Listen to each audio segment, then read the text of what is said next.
It's funny. Academics always try to polish. We use language which reflects culture and status. But yeah, Luther was a shit poster, and he was a master at it. I don't even mean that in the abstract. A good chunk of his memes were, peasants pooping in the papal tiara, the sign of authority, or it was them, flatulating, fancy word of saying farting in the general direction. Or one is called The Birth of the Papal Curia, which was wildly popular. And it's demons birthing, aka pooping out, clerics, and a Medusa figure suckling another cleric. So he was masterful at saying what's the most important locus of control and what's the image that best represents that. And then let me just use scatology, use pooping and farting and like vile and profane acts as an ideological weapon, super intentionally.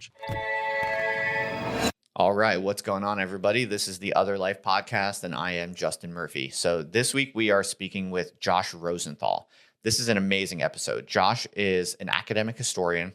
He specializes in the study of the European Renaissance, specifically the wars of religion around that time. But he's very much like me. He decided to exit the institutions to pursue greater freedom and opportunities on the outside, as it were. And today, the outside is crypto. So he has really impressive hypotheses around the relationship between, or the analogy between, the European Renaissance and the crypto revolution that we're seeing today. So we spend this podcast talking all about that. We go into great detail on the political implications, the social and religious implications of the Renaissance, and then how that maps on to the current situation as we're watching the crypto revolution unfold in our own society today. So this was incredibly insightful, incredibly rich with historical, political, social, and religious ideas. So I just loved it. I think you're really going to love it. This is very on brand for my audience. And also at the end, we talk a lot about how we both think that crypto is going to revolutionize the production of intellectual work. We try to think through together how exactly, for academics or creators or intellectuals, whatever you want to call yourself or you want to call me or whatever, we just are trying to figure out how crypto exactly is going to change the game. What are the patterns and practices that we think are going to emerge in the near term, also in the longer term? So I think if you're an academic or a creator or intellectual or whatever, I think you'll find a lot of stimulation and inspiration here. I think my podcast is actually one of the podcasts that is really farthest out on the avant-garde when it comes to this question in particular. So it's becoming a real focus for the podcast. And I think this is a really, really great episode on that front. So I think you're all going to love this. Please enjoy. Let me get out of the way now, and we will get on to the show. All right. So Josh, you did a very interesting episode on the Bankless Podcast where you gave this very interesting story around how the European Renaissance has a lot of lessons for us thinking through the crypto revolution that's going on right now. You note some very strong parallels, namely at a very high level, the story seems to be that at the time of the European Renaissance, there were these large, rigid power structures, very centralized. The European Renaissance represents a series of technological innovations which fundamentally disrupt the political power of the traditional centralized powers.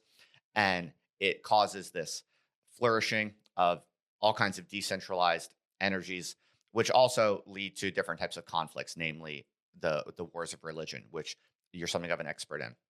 So I want to unpack this a little bit. I think we should start by just recapitulating that basic story for people who maybe did not catch the Bankless Podcast. And since you're an academic, just like myself, and we both have experience in academia and kind of took that up to a certain point before deciding to exit for the greener pastures of freedom on the outside. But because we have that kind of commonality, I think we want to double click on some of the different parts of your story and bring a little bit more kind of academic expertise to some of these questions around the comparison between crypto and the European Renaissance. So if you'd be so kind, would you just briefly catch up people who have not seen the Bankless Podcast, and what at a high level is this basic analogy between the European Renaissance and the crypto revolution today? Yeah, sure. And that Bankless episode was great, and those guys are fantastic. And there's transcripts of it in 10 languages now, from Chinese to Arabic to Turkish or what have you. And so people can look at that. I guess I should say, just full disclosure, as a repentant, former academic, I just have to give a disclaimer that all these constructs are heuristic, meaning they're just models. It's not history itself. So this is just one model, which I think has pretty high explanatory power in terms of not just unpacking, but being able to predict what happens next. I just want to make sure that I don't believe this is history. I believe it's a good explanatory rubric for it. But you can think of history ticking and talking back and forth between aggregation and centralization into hierarchy, and then unwinding, into decentralization. And usually aggregation and centralization and hierarchy is hierarchical. In the late Middle Ages, if we go back to that period, church owned it wasn't just religious, it was religious political. The papacy was hierarchical at a fundamental level in terms of their divine cosmology. The political apparatus in Europe was, Holy Roman Empire, which is superimposed, and these two hierarchies were mutually reinforcing. The religious was largely in this position of dominance after the Pope had forced the Holy Roman Empire to repent and ask for forgiveness, not necessarily because of personal religious belief the way we'd think of it today, but because of all of those lines of economics and fealty were predicated upon this religious fabric. And so by excommunicating, he essentially took control of the political apparatus. And there were documentary reasons for that as well. Things like the donation of Constantine was when the Roman Empire had given arms over to the papacy. And so you have this fundamental hierarchy, which is political and religious, and they sort of blend together. Religious is probably in the dominant position, partially because they controlled the discourse or the ideology or the way that they articulated their worldview. And when I say that it was aggregated, I usually think of two lines. One would be value, and the other would be information. And so in terms of value at the time was wealth expressed through land and animals and sometimes precious metals and what have you. And so a church owns a third the land in Europe at the time. And part of that is because you're playing this dynastic game over centuries, right? If you leave a tenth of your land to the institution over 10 generations, it starts to accumulate, right? And in terms of expressing that value, it wasn't just aggregated, but also the permissions around what you could do. Your mental world or your Overton window was formulated by, usually you were a farmer, you weren't able to read, you had never left your land. The idea of moving more than 5 miles away would never have entered your head. Your father was a farmer, his father was a farmer. Perhaps you might, be a guild member, but you'd still it's a very small percentage. You'd still have to be permission to do that. And so they controlled, value at a fundamental level, at the eve of the later Middle Ages. And also information was the other access. How would you have access to know about other possibilities, other lands, other opportunities, but also how would you have access to the contracts which controlled the assets that you had at that point in time, right? These would be contracts, and they're not just written in Latin versus the vernacular. They're written on a very specific type of siglia. It's a notarial hand. So this is what I did for 10 years, run through the archives and read this sort of stuff. And you don't just have to know the different forms of language, but the notarial hand makes sure that, even the ecclesiastics, the churchmen, it's a very specific scribal class that has access to this. And it's controlled through the courts. And so information is fundamentally centralized. A document might cost you a year's salary, 10 years' salary. They'd be controlled in a repository. It'd be further away than you would have access to it. It's sort of the rise of the university and scriptorium where they're doing this. And so the eve of the Reformation, value as hierarchy is controlled as well as information. And so this is the later Middle Ages. Some people talk about it in terms of, the decline of the Middle Ages. The early modern historians prefer not to think about it in terms of the decline, but the operative word is aggregation. Value and information, protected and permission is one way to think about it. And so when you move into the Renaissance and Reformation, and in the olden days, we used to teach those together as part of the same course for a variety of reasons, things happen. That hierarchy becomes unwound. And so one of the questions that historians like to ask is, why did that become unwound? And at least my answer for that is this bigger historical narrative where communities are organizing and they're using technological tools as vectors to unwind that hierarchy, or you might even call it hegemony. And it succeeded in the 15th and 16th century. Now, there are a number of Renaissances and Reformations before then that we don't really pay attention to, right? 11th century, 12th century, there are people before Martin Luther, Wycliffe, and Huss. They were burned at the stake. The imperial and ecclesiastical structure was able to tamp those down very effectively. Peasants' rebellions and different reformers and people vying to enter the game as new players. And so then the question becomes, why did this one succeed? And when you look at it, they weren't just using technology. They were using two types of decentralized technology. And there's real power in the nature of something being decentralized when pitted against against hierarchy. It gives asymmetric advantage to the community or to the little guy down the long tail. And so one was the advent of what we would call ledger-based technology. So this would be double-entry bookkeeping. This was a rediscovery or return ad fontes to the sources, classic humanism. It had been lost in the European sphere for centuries. Pliny the Younger talks about it had been in North African communities, but Medici and company, people in Nîmes, south of France, rediscover it 14th century, and they're able to do debit and credit, which sounds painfully obvious to us. But at the time, you had to stop and do a centralized bookkeep. It increased the velocity, the composability of finance and money. It opened up financial products to new sections of the population. Some people would claim it's the powering agent behind the rise of proto-capitalism or proto-mercantilism, if you want to describe it that way.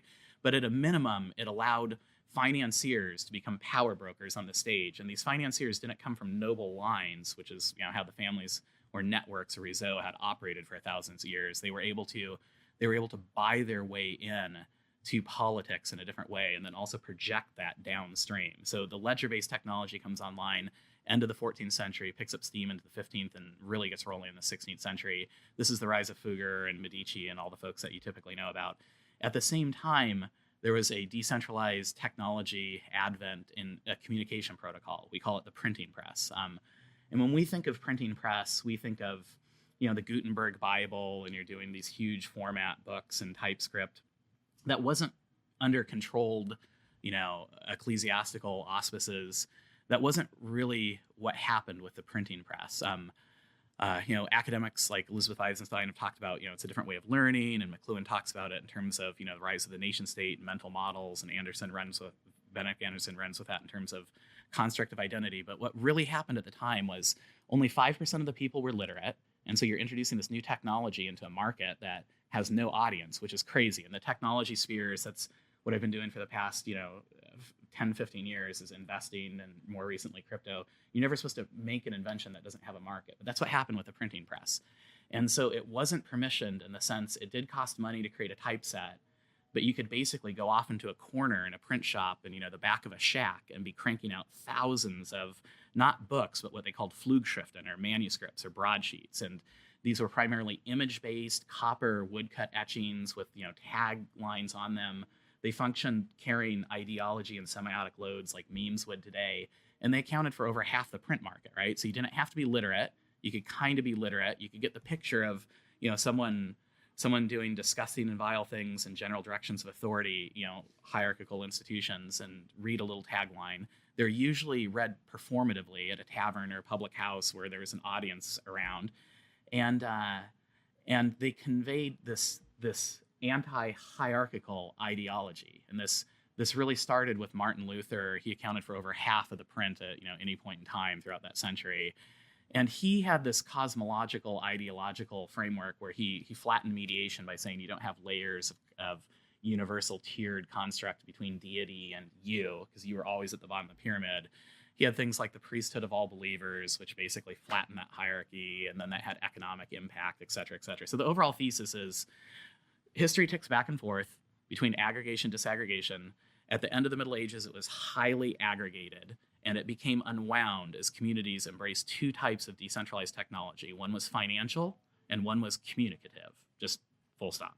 Is that helpful, or is that too? Let me know if it's too high or too low, because I don't usually stay a lot higher. That was perfect. That was riveting. We can unpack a few different aspects of that. The first thing that comes to mind is basically listening to you talk about Luther. It seems pretty striking that he was literally meme lord shitpost.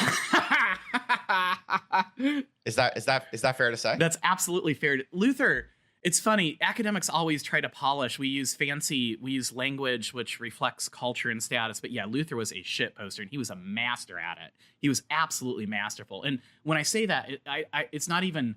I don't even mean that in the abstract. A good chunk of his memes were peasants pooping in the papal tiara, the sign of authority, or it was them flatulating, fancy word of saying farting in the general direction. I'm convinced Monty Python took a great deal of inspiration from that. Or one is called The Birth of the Papal Curia, which was wildly popular. And it's demons birthing, aka pooping out, clerics, and a Medusa figure suckling another cleric.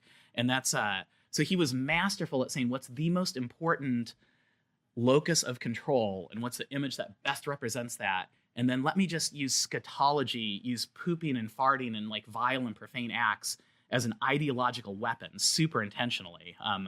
Yeah, absolutely. That's spot on. And that's not something academics like to talk about. Lutherans aren't really into that, but that was Luther at 1000%. And Luther would say, hey, it's not just me. That's like St. Paul. If you read him talking about scabula, that's not feces in the original Greek when he opened it up. It's shit. Like Paul's like, all things are shit. Like, so he would say, hey, that's the biblical picture. And that's also Luther's theology, not this theology of glory where things are polished in marble palaces and gilded ceilings. Luther is all about theology of the cross versus glory, which basically means the world is upside down, inside out. It becomes Kant's mad, evil genius, but Luther would say he's restricted. I mean, if you really want to go into it, Luther was crazy in terms of ideology. How he unpacked and unraveled the whole hierarchy was twofold. One, he was an Augustinian monk, so that's not you contribute to a cooperation on a divine system. There's this medieval Logan, which is called Facientibus quad inseus deus non denegat gratiam. It means to those that do the best what's within them, God doesn't deny grace. So it was this civic virtue of cooperation, and Luther said no. That was pure play Augustinian. He said no. And then the crazy thing that nobody talks about, because it's kind of esoteric and we don't really like thinking about it, but it was old school versus new school. These were university via moderna, via antiqua. This was Thomas Aquinas and classical proofs of God versus this new school. And when the faculty wouldn't eat together, they had separate entrances into the academy. It was complete craziness. And the new school basically said all that knowledge is artificial, bottom-up epistemology constructed. You know nothing about anything outside of your own brain. It really free figures, Kant, and that's why Kierkegaard runs with it. And so he said God is wild and woolly and crazy, and you only know he can do something where he binds himself to do that. And so this comes out of like William of Ockham and Gabriel Biel, and you can trace it. So this was a huge fight inside the church at the time, and Luther was in this radical revolutionary epistemological camp. And then he applied that. Basically, you could do a 2x2 axis. What's the foundation for grace and what's the way it's credited? He said foundation is not based on cooperation. It's totally like, at will of God. And then the mechanism is this imputation, not like Gabriel Biel, but credited. And what that basically did was said, the church's economy of salvation, this is the background for saying, I don't like indulgences. I'm going to nail the 95 Theses and these, jingles for every coin in the coffer that clinks, another soul from purgatory springs. This is the background. Luther wasn't, an old German jackass. He was a very sophisticated professor of philosophy. And so what he did with all that knowledge was he shitposted with the most beautifully sharpened knife. It was just fantastic. And so he was using scatology. My old dissertation advisor, Heike Obermann, he has a half a book on scatology of Luther, right? Which is like craziness. Obermann was a hoot. Like no one else would do that today, but you're 1000% right. Sorry to go on and on, but that's such a good topic. Yeah, it's amazing. It's really fascinating to listen to. So please don't be shy. So let's maybe talk a little bit more about how these technological innovations, namely, so far you've cited the ledger-based technology. You're referring to double entry bookkeeping, which was an innovation at the time. There was a discovery around how to do that, which people did not know how to do before. And then the printing press, which people are probably more familiar with. Could you tell us a little bit more about specifically how these technologies entered into the political coalitions of the time, and precisely who were the winners and who were the losers, and why?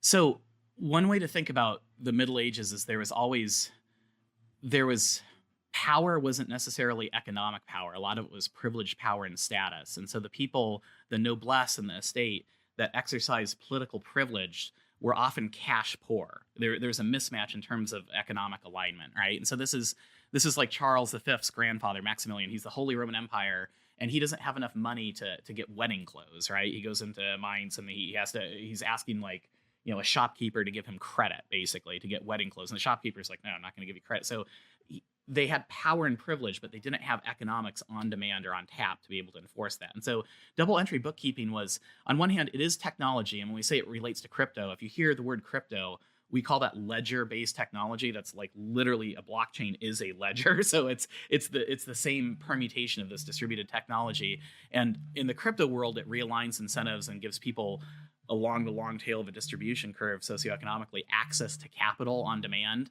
I don't have to go to a broker who's wearing a white collar and ask him to do a counterparty trade on a stock book. I can go into code and have it do an automated market, an AMM, automated market making, and do it with Snap. And that's essentially what happened in the 14th century. And so there were these protocols. It's very similar to them rediscovering the zero from Arabic sources, right? It opened up these worlds where I could have access to cash and could cash flow without having to collect first. And so all of a sudden, the velocity of money goes supersonic. So there's a whole new class of financier. And these were kind of previous financial houses that started out with. And so this would be people like the Medici, and they'd had operators down in Nîmes, for instance.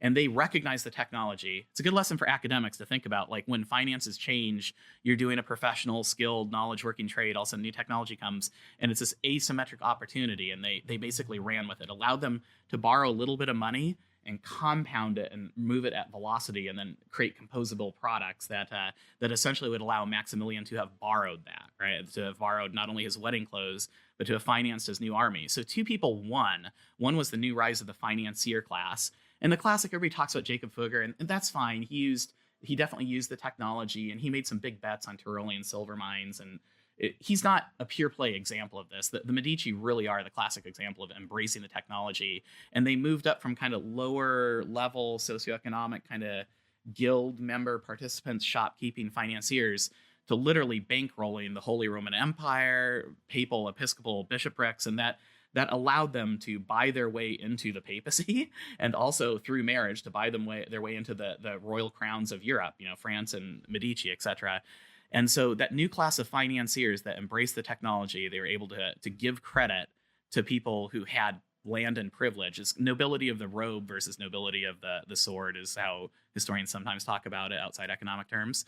And so it was new players who had entered the game. In the medieval hegemonic construct, it was always political versus religious, and religious was on top, but it was sort of superimposed. And now all of a sudden there are financiers coming sideways, orthography, like able to contribute vast sums of cash quickly, and the church couldn't really put it to use, but that political structure that was subsumed by the church absolutely could. And so they won substantially. And the old school nobility of the sword won by using that. And this is one of the reasons why, as you go through the Renaissance into the rise of the nation-state, war gets progressively more expensive, because the financiers are just flushing it with cash, basically, into new weapons. And so you have this reaggregation in the next chapter of the story. But at least for this window, the financiers won, as well as the old nobility of the sword won. And the financiers, they actually co-opted the offices that had previously been cash poor but had been privileged and powerful. And so this is Medici going into bishoprics and papacy, and even through marriage into this enforcing their international network. There really weren't states at the time. There were these family networks or réseau. This is them gaining advantage through monarchical stations by exercising that through their cash. And then what happened was, where it got really crazy, because you would think of Luther over here and the Medici over here, being at opposite ends of the spectrum. That's a post-historical anachronistic construct where we see after the Reformation, Luther split off here and Roman Catholic Church split off here. But at the time it was fluid, right? Just like, the door hadn't closed on the Reformation until well into the Council of Trent. And so there was a period where you had Roman Catholic, cardinals, adopting Luther's view of justification, right? It could have gone any way. And so during that period, they co-opted a lot of what Luther was teaching, which was crazy. And so the narrative usually goes by people outside historical circles, and people in the crypto NFT world think about it this way. People made a bunch of money like the Medici. Now they're going to buy their way into class by, hiring Michelangelo and Da Vinci and painting the Sistine Chapel and blah, blah, blah. That's like a gross Machiavellian gloss. It's not actually what happened. What they did was they co-opted some of Luther's ideology, and they basically did a couple different things. One, they uncovered, or back to the sources, they renaissanced these artistic techniques, which were technology. In the Middle Ages, it was like 2D, right? Symbolic. You've never really seen glass or a mirror. And so maybe you go into church and you get some other idea of transcendence. But now you're looking at oil and you're seeing realism, and it's like our version of AR, VR. And, the Medici are having their avatars painted in the pictures. And so there's the idea of like going back and forth between it.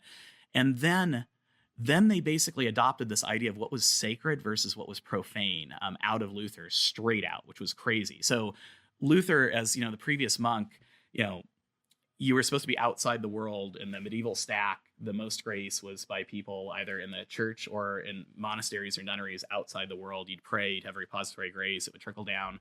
And Luther said, no. Not only is that cosmic hierarchy flat, but there's this doctrine of vocation where you do your job. It's not more holy to be at a monastery. It's just as holy for the milkmaid to be milking, or for you to be, a shop owner, or for you to exercise, a role within family or within commerce. And as a result, all of these things where art was sacred on only religious domain, and then all of a sudden the Medici start unpacking the common, flowers, fruit, what have you. So too the profane, the pagan mythology. So you see this influx of all of this content for what constituted art was opened up. So it wasn't only shitposting, it was also the idea that this theology of creation, even the crazy stuff like the Greek pagan narratives, had meaning. And so the Medici used art to not only co-opt their status using these stations, but they reinterpreted what was good versus what was bad, us versus them, kind of. You can apply all sorts of political layers to it if you choose to. And so concretely, the financiers took off like a rocket, and they also funded the old world nobility of the sword. And that was the genesis of kind of this triangulation of political infighting, which became the wars of religion. But the financiers actually co-opted the old world, and then they reinterpreted what had value in it, which is kind of a crazy story.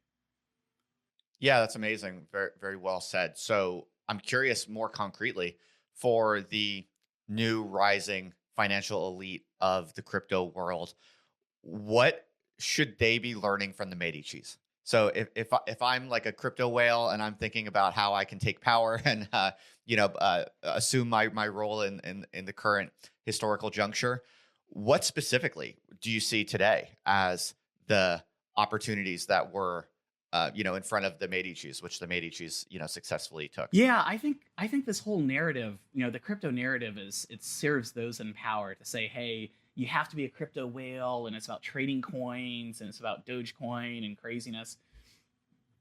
It always starts with finance, and then it moves to work and DAOs and economies, and then it moves into identity and how you're loading that with charges. And that's one way to interpret NFTs, is these on-chain rights. But like what the Medicis did is like a great lesson for anyone who's not a financier, but anyone doing any work in the world, and it doesn't have to be within this wholly cloistered space, is to adopt the technology and bake it into your normal workflow, right? Or into your normal like work-based identity. And what I mean by that is we think of crypto as trading coins and blockchain, fine.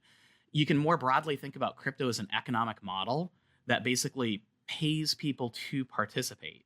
And if you're super into, the crypto world, you'll hear about play to earn, where you're getting paid to do a video game, right? Like pay to participate is a different way to think about it. So if you think about what we've seen with, I'd say the internet isn't like the printing press. The internet fully hasn't happened yet. It's only now happening with crypto and Web3, where it's truly decentralized and not choked by Amazon or Google, not just on a platform, but even the processing stack. This idea of participating to earn. Web 2, you were the product. You used a service, you used the analytics, you used a social platform. You might have paid a little bit for it, maybe you didn't pay anything about it, but the company's economics, and I know this because we've done startups, B2B SaaS analytics, where we've sold them to public companies. This is what we did for a day job, writing AI algorithms. Like, so you were the product, you were the data source, right? And so you didn't, not only did you not own any part of that company, you were actually the fodder that was being ground up. And the way those economics would work is those companies would have to raise a boatload of money, typically from VC. And now we run a little fund. So, I mean, I'm telling you all the secrets and opening the kimono. This is what they typically do. You'd spend 80% of your budget running Facebook ads, trying to influence you to do something. It was this proxy. And just like, Levi's making all the money out of the gold rush, the platforms that are doing the advertising to influence you made all the money out of that. And so that's your like world right now. And it's usually in technology. The real world doesn't have an economic model and the values misaligned. So what crypto does is it allows a technological infrastructure where people can put a model on where it's a different type of economic battery. So you're not the product, you're the co-owner. So anything you do, from your work to your entertainment, you can use, and it's early, so they're now only coming online, but they're out there. And one of the things you can learn from the Medici is asymmetric advantage for adopting early, is you can basically say, hey, I'm not going to use a Web 2.0 platform or work construct or corporation or academic institution. I'm going to use the Web 3 crypto version of it. And when I do that, number one, I won't have to pay anything for that. And number two, when I participate with that, I'll actually earn equity in that company. So I don't have to invest crypto whale coin. I can just do it. So let me give you three tactical examples, right? So one is I'm driving, Uber, right? But I'm listening to Spotify, right? So I pay $10 a month to listen to Spotify, or I'm running a restaurant. You and I only pay $10 to listen to Spotify, but if I'm running a restaurant, I have to pay $15K to BMI, another $10K. I have to pay $35,000 a year for licensing music, right? And like if I'm running at 1 or 2% margin for a restaurant, and we're here in Louisville, Kentucky, so it's not a cash dinner, that's the difference between being profitable and not profitable. I can swap out and use a crypto-based platform called Audius. In full disclosure, we either know these guys or like these guys or love them or hate them, or we're super conflicted either way. So this is one of a bunch of examples you could point to. So maybe I use Audius and I don't have to pay my $10 a month if I'm just driving an Uber, or I don't have to pay my $35,000 if I'm running a restaurant. What's really interesting about that is as I listen to it, I earn these tokens. And if I make a playlist that's curated and I add some value by doing things, I earn more tokens. And if I create a little bit of music, if I'm an artist, instead of Spotify gating it through mediation and only letting me talk to my audience 4 times a year and not giving me the data to be able to see where my audience is and where I should do a show, Audius is open, basically. And then it allows me to change the economic models of the distribution of the payment curve. So instead of everybody at $10 a month, I can literally say, oh, you're a super fan. I love Other Life, and I want to support this in a fundamental way, basically. And so now all of a sudden I'm not paying money, but I'm just earning cryptocurrency and tokens by participating in something I otherwise would have done, entertainment, right? Or another example would be unlocking. So like Helium is like this protocol that you run a little box and it broadcasts Internet of Things or 5G or satellite. So I'm paying rent in a flat, and now I run this little box, and essentially I'm already paying Spectrum or Verizon for internet, and this broadcasts a signal to everybody all over the place. And it's decentralized. There's no shutoff switch. So, there won't be another Arab Spring because I can cut that line. This is decentralized. They call it the People's Network. So you can't cut it. It's peer-to-peer, computer-based. And so what that does is that gives me tokens I can either keep or I can cash out and pay USD. And these are covering restaurant owners' rent, right? Or the building behind me is an old bourbon bar that we ran a couple of these nodes, and it paid for, this was a drug fire, this was an old dilapidated building that had multiple drug fires, and we ran a couple nodes and we were able to pay for it and restore it. So you could do that for real estate. The emerging pieces are around work. So if you're looking for work in specific things, from thought pieces to traditional work, you can use a platform like Brain Trust, which is kind of like, it's an old world construct of headhunting, meaning, monster marketing, except it's crypto based. So you own a piece of that, and so on and so forth. And you're starting to see structures around NFTs where they're paying for intellectual property, which allows independent researchers to do material science. And so the overall answer to it is you don't even have to trade coins. You have to, one, recognize the opportunity. That Helium box costs like $300. You don't have to purchase anything, and it'll return, early it'll return 5, 6, 7 figures, and there's still another jump up there. So the Medici answer would be to recognize the opportunity to get in early, and you don't have to contribute a boatload of capital. You just have to participate using your skills and your vocation, employing this new economic system that doesn't siphon all the funds to the technological mediators, but distributes it to the community. That's a long answer, but it's such a good question. I wanted to hit all the pieces of it. No, it's a great answer. And it's kind of surprising because what you're basically saying is that the lesson of the Renaissance and the Medicis is not that in the current phase of crypto, we should look to like the Winklevoss brothers to like be this new, city state, and they're going to fund this new form of art. You're actually saying that that's the wrong way to apply the analogy. And that actually it's just early adopters across the board, across the long tail. Those early adopters are going to have a disproportionate gains. Yeah, you need those sorts of people. The Medicis, it's like Leo X, right? The Pope who's the Medici. Like you have those guys floating around. And it's good to have them to say, look what you can do. But they're already starting out with tremendous net capital. They're pouring it as an investment thesis. So that happens. But the idea of decentralized technology that's economic as well as communicative, which means I can now organize, I can share information, and I can incentivize people to do things, and we can do it collectively. That doesn't benefit the people already at the top of the pyramid. Yeah, if you double an ungodly denominator, fine. But if you're down here, what I mean is that that asymmetric advantage, yeah, it's the opposite of it. So when you say Medici, everybody thinks, papal court and, oil bait or frescoes. That's a symbol, and that's fine. But it was really all the financial houses that were previously farmers or shopkeepers that were part of that network that went from like subsistence farming to having surplus, right? All along the long tail of the distribution curve. Yeah, 1,000% right. Man, if I only could have said that in 10 words, that would have been better, huh? No. Your longer, richer version was even better. So it's basically people should be interested in not necessarily the Medicis primarily, but the probably thousands and thousands of people who are flocking from their limited, oppressive countryside into the cities, the burghers, the new entrepreneurs, the long tail of the Renaissance, really, which is perhaps less widely written about or less widely known. No. But that's really where the action is that's most relevant for most people thinking about how to play in the new crypto revolution. That comes out of like I'm very old school in my historiography, so I love the Nals and Ferdinand Braudel and these French guys that always talk about the marginalized people and what it's really like on capitalism down in the trenches with kind of material culture. Like, let the fact sink in. The Holy Roman Empire couldn't get a loan because he didn't have cash with him to cover his like wedding suit, right? Like, just so what are you as a farmer going to have access to capital wise if you want to set up a print shop and you need to buy, type font? The answer is nothing. Now all of a sudden the Medici and trickling down, and it's not just when we say family, I guess I should also just introduce this one other concept real quickly. These families, there was no nation, right? There were just families, and these families were supernatural national networks. And so when I say the Medici, I mean all the thousands of people in their clientage, right? It was their political party, their imagined community, right? So it was thousands of people that were part of the Medici, right? It wasn't just the 5 guys sitting around the dinner table, just for full disclosure. So yeah, it's a good point. When excuse me, when I say crypto Medici, like I mean the thousands of people adopting where they're playing financial games, but they're not only doing gains on paper, they're able to take some of that new economic battery and do things in the real world. Perhaps it's artistic, perhaps it's a shop, perhaps it's physical space.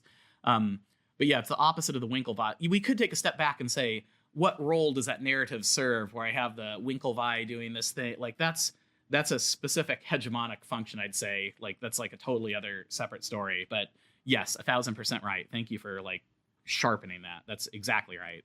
So you don't have to transfer your 401k to Dogecoin. You can literally say, what are the things I'm spending my money on that go to like financial aggregators that I don't own? And are there crypto versions of that? You call it Web3, call it decentralized or distributed. If you don't like the C word, that's fine. And can I participate in those? And if they're early, I might not like the UI or the UX. The experience might not be as nice, but I might get in early and earn this coin that could be 5, 6, 7 figures on this, right? With doing nothing, with literally setting up an account on my phone that takes 5 minutes and listening. There's Uber drivers earning more off audios than driving Uber, right? It flips. All of a sudden, making music, things that have meaningful value objectively, now have an economic battery that allow me to do that, right? The medieval world was one of stasis, where I couldn't set up a shop, or I couldn't deal with anything in the physical world or do kind of small scale financial loans. But now I have this technological battery that allows me to do that. And when you couple that with the printing press and with communication, now it goes hyperbolic. It's not just arithmetic. Right. Okay. And you know what's interesting about the way you're putting it is a lot of people will think of the Medicis as, people vaguely know, oh yeah, that was a big, super powerful, rich family with a lot of financial and political power back in the Renaissance times. But what's maybe more relevant from your perspective is that the Medicis were already a kind of decentralization of the even more centralized power before them. And so the relevant trajectory is the trajectory from the centralized powers before the Medici to the somewhat decentralizing, ungovernable exodus of financial and political power that the Medicis capitalized.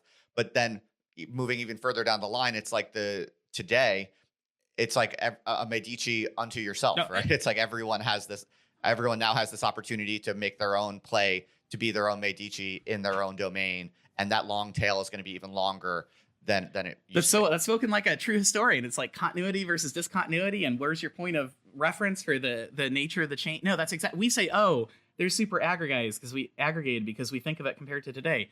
But at the time, if you wanted money, you had to have noble sign off on it, right? And now all of a sudden this guy on the corner opens up a shop and he's like, I'll give you a loan. And not everyone understood that, right? They'd say, now your peer at an academic institution or another farmer down the street, he wouldn't understand. It seemed abstract. It seemed weird, right? You have a piece of paper that has some numbers, not like what, that's not wealth. Like wealth is the cows I'm bringing to market. So you have to, there's this intellectual hump to get over. But yeah, it's massively disaggregated. And in crypto, it's the same thing. If I wanted a loan to start a business, I have to go into my bank and I have to have a conversation with somebody, and they're probably going to look at how I look as well as my history, and the communication around that is going to be privileged, right? How would I get access to these contracts? I'd have to go to men of letters called lawyers and crack into these things to say what are my assets and what are they worth and what are my blah blah blah. With crypto, I can literally be anonymous, go on a site, go on automated market maker, doesn't matter if I'm 16-year-old anon kid, and I can see visibility into the chain, right? So it massively is just it transfers the ability to control finance from the locus of hierarchy all along the decentralized tail, right? And then what happened with the Medici is they started funding the guys at the top. It flipped so quickly, which, by the way, is kind of what we're seeing in crypto right now too. Like, so anyway. Okay, well, that's fascinating. So let's keep playing out this story. So as we know, the decentralization of power that occurred in the Renaissance did lead to a number of conflicts. These are sometimes summarized under the wars of religion. Let's talk a little bit about how those political coalitions unfold, and specifically with an eye towards the present day. Like, let's try to think through what types of political conflicts and coalitions we might expect to see in the next decade or two, based on what we know about how the wars of religion unfold. Oh man, I'm so glad you asked that. You have to tell that first. It's a lot to take in. And so I'm sure your audience, I know you can handle it, where you have to say, hey, close your eyes and pretend you're a medieval farmer and you can't imagine being, a capitalist having a shop. And they use the technology, and then, okay, they unwind this thing. Just even to take that in is very difficult for most people. And then, what's the application? Be a Medici, not in the sense of a guy cutting with a gold, fork, but in terms of doing what you're doing using this new economic battery. And then you say, okay, what happened now? Like, now it gets even crazier, right? So like, what happens when the pendulum swings back and you unwind this? You have these periods of chaos, right? Because like that stability or hierarchy, it's the same reason corporations and Fortune 500s use bureaucracy. It's not a bug, it's a feature, right? You want stabilization. When you're in control and when you're controlling assets and aggregation, you want stability. So you build bureaucracy. That's a feature of your system. So when that comes unwound, like crazy things happen, right? So very tactically, the land at the time, if the church owns a third of it and it's in monasteries, Luther comes along and says, hey, everybody should be out in the world working in these shops and what have you. And there's nothing more holy about you as the monk versus, you working in the world or being the executioner or what have you, right? And so the cities dissolve the monasteries. They take the land back, right? So it's a powerful economic, that's one of the reasons Henry and the Church of England said, oh, wait, I can have all this land back. They dissolved the monasteries. And so the economics, that's where wealth is at the time, right? Because you don't yet have ledger-based dominating. Wealth is in land, primarily as the asset. And so now all of a sudden the asset's been distributed, and it's not in one institution. It's this geography and this city and this part of a federated territory and this family over here, and it's scattered. And then you have the advent of new people and new ideas floating around this and in this mix too, right? So the monks and nuns who are off over there, now all of a sudden they come back, and you have 10 to 30% of the population who are starting families, and they tend not to be subsistence farmers. They can read a little bit more, and they might be second or third, offspring. And so you now have a bunch of players in the scene, right? And so you're scattering the economics. You have different players. You have the advent of capital. And then into this mix, you also inject this print culture, right? Which I can't emphasize enough. The historians are always talking about, it being an accelerant for learning and what have you. But as we were talking about with Luther shitposting, it's primarily saying the world. It's memes. Yeah, memes. Exactly. The world as you know it is illegitimate. And so go create something else. And so as you might expect, there was a period of upheaval. And what happened was there were, and now I'm going to get into your territory, so I'll look to you for guidance on that. It wasn't just classic cleavage. It was like a weird overlay. So in the Middle Ages, you have these networks or these réseaux, and they were the political entity. You were in a geography. You weren't part of a nation yet. That hadn't occurred to you. and you were a member of a clientage of a political, economic, familial, cultural network of some family or another, right? And these families had wars all the time. The Bourbon hated the Guise, right? And so they fought all the time, and they went back and forth, and they'd try to trade for bishoprics and for thrones and for lesser noble stations, et cetera, et cetera. And now all of a sudden there's a split. Like previously, just like at the end of the Roman world, the idea was if you want to have a good, stable, subservient population, you can't have religious bifurcation. Everybody has to have a shared. The medieval world was in a hierarchy. It was interwoven and founded on the idea that everybody had a shared faith, shared baptism, which gave them interwoven links of fidelity and obligation, responsibility. So when you split that and you say, these guys aren't legitimate. In fact, they're not only illegitimate, they're antichrist, like end of the world. They're doing, Satan's bidding. They're the epitome of other, right? So now your world not only cracks, but you have us versus them in a really substantial, fundamental way. And so what happens is, as you might expect, some of the networks adopt certain religions. There's a religious opportunity. Previously, it had been X and Y, in church versus in family. And now there's this, or politics versus family alliance. And now there's a Z axis, right? Oh, wait, I can be a different religion. And so you have the Bourbon becoming Protestant, and the classic Marxists would say you have these family networks. One becomes Protestant and one becomes Catholic, and they duke it out under the mask of the religious wars. That's like a very nice narrative, but it doesn't fit the facts at all. Basically, what happens in the facts is that you have some of that going on for sure, but you have this open world where two things happen. One, the political apparatus emerges for the first time and says, hey, if there really is the religious hierarchy has dissolved, maybe the political hierarchy can take that place. And so that's where you have these dreams of Anglicanism and Gallicanism. And this is eventually what you have happen, moving into France and the Sun King and the rise of the nation state and all that sort of stuff. But in this interim period, you had my enemy of my enemy is my friend, essentially, and my network is going to fight, but I have a new access. And so these communities actually experience cleavage within the network itself, which is crazy. You have a 4x4 grid. So you have a lot of religious war, which is bad. The wars of religion conjure up all sorts of horrible images, admittedly so. I should say a few things about that, because people say, oh, are we going into religious wars? Is it going to be US versus China? So what actually happened in the wars of religion, there wasn't nearly as much military conflict as you would expect. And rarely did you have the state or the monarchy turning against the population. If you have to turn your army against your population, you've already lost, right? That isn't ideally, if you're effective at like tools of control, you don't want to turn your military against your population. You don't even want to have to threaten them. If you have to fight your population, you fail. If you threaten them, you get a D. If the idea enters their head and then they say, no, maybe I shouldn't do that, you get a C. If the idea never enters their head, you get a B. And if they say, no, I'm so much aligned with the dominant hierarchy that I not only don't want to resist it, but I want to support it because my good is aligned with it and that's a locus of my identity, then you get an A. And so in the wars of religion, you have conflict, but a lot of the conflict is political. It's the beginning of resistance theory. The Pope of the Huguenots is writing things like Vindicii contra Tyrannos, which is talking about political resistance theory through lower nobility. And that's what the English philosophers, Locke is just taking footnotes out of it, right?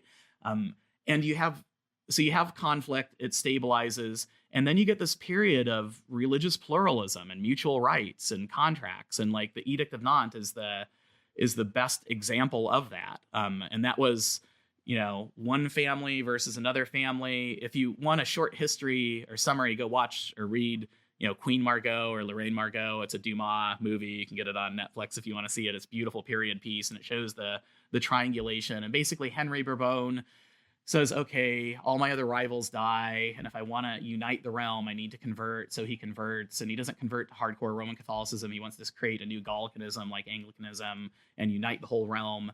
And then he crafts the Edict of Nantes. It's one nephew versus an uncle in the same family on other sides of the religious question. And they're negotiating against each other, but they're supporting the realm. And you have this triangulation. And they create this masterful piece of, religious liberty that's very, very nifty. And that lasts for 100 years. And it starts to get peeled back progressively until you get to the revocation of the Edict of Nantes and the advent of the nation state. And so during that period of triangulation, you have weird alliances pop out. You have historical enemies now united on the Z-axis aligning together. So let me just stop there. It's a lot to throw at you. Yeah, that's fantastic. I'm curious, why exactly do you think these technological innovations, the double entry bookkeeping and the printing press, why did they stoke the religious dimension in particular? What is the precise relationship there? Because one could imagine that these disruptive innovations could have shaken up one of the other dimensions. It's just as plausible. Why do you think what is that? What is exactly that relationship between the technology and religion exactly? So there's two pieces to that question. This is so fun having this conversation. This is different than the usual.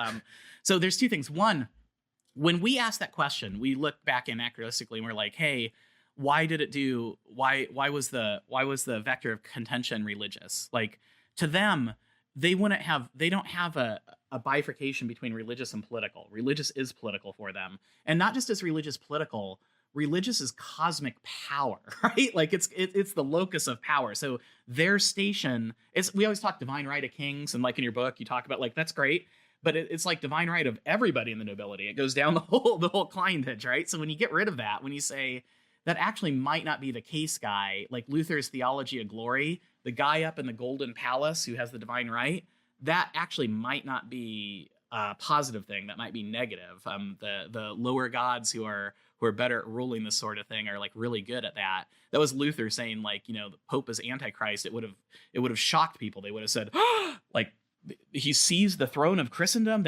That's why he thought the world was ending, right? And so part of it was their whole world was ending in apocalypse. This is like Drur's apocalyptic dream and what have you.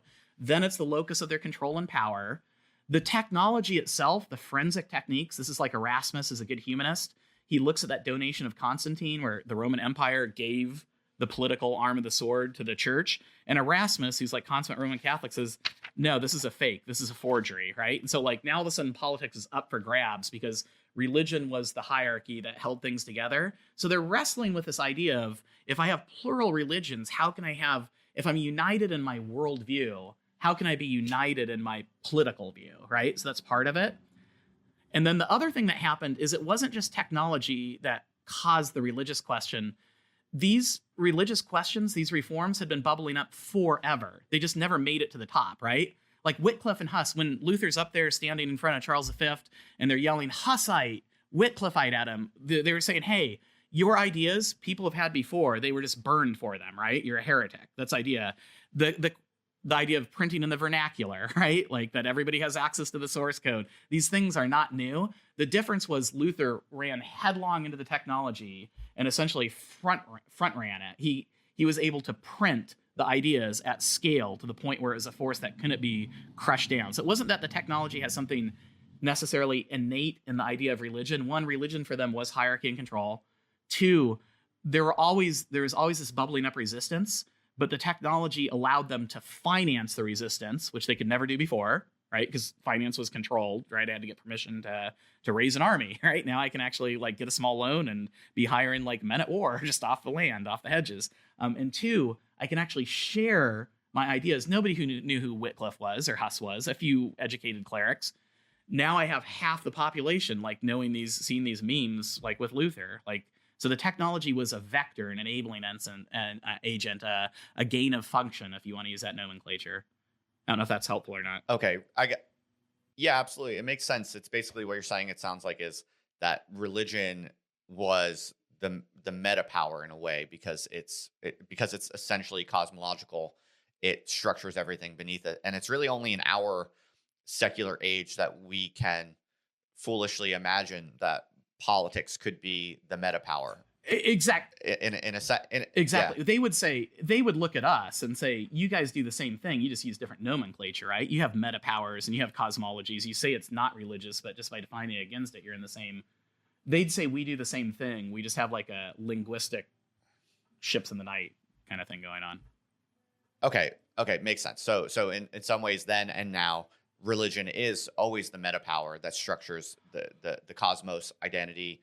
It's kind of the base layer for everything else, even if you're going to deny, your interest in religion or your devotion to religion. The thing that Luther did so in some sense, people were saying, hey, everybody should have access to the source code. You probably shouldn't have like these excesses and abuses going on. But Luther also, he had this radical kind of revolutionary saying that Antichrist is ruling the throne of Christendom. I can't emphasize enough. when he's pooping in the Pope's hat, it's like, where's the locus of our faith and power? Like US petrodollar, right? So saying money printer go burr is like our equivalent of like Luther pooping in the Pope's. It's like a symbol of everything you believe, like not being legitimate, fine. But he also had this radical, this priesthood of all believers, or not having to earn your way into heaven, not having to do good works to gain things, but having that done a priori as a substitute. Like, he had this very sovereign individual bent to his theology, right? It was super radical. Priesthood of all believers means you don't have multiple layers with like Christ and Mary and these guys and this guys where you're at the bottom and trickling down. He flattens it and you're on equal footing with the Pope, right?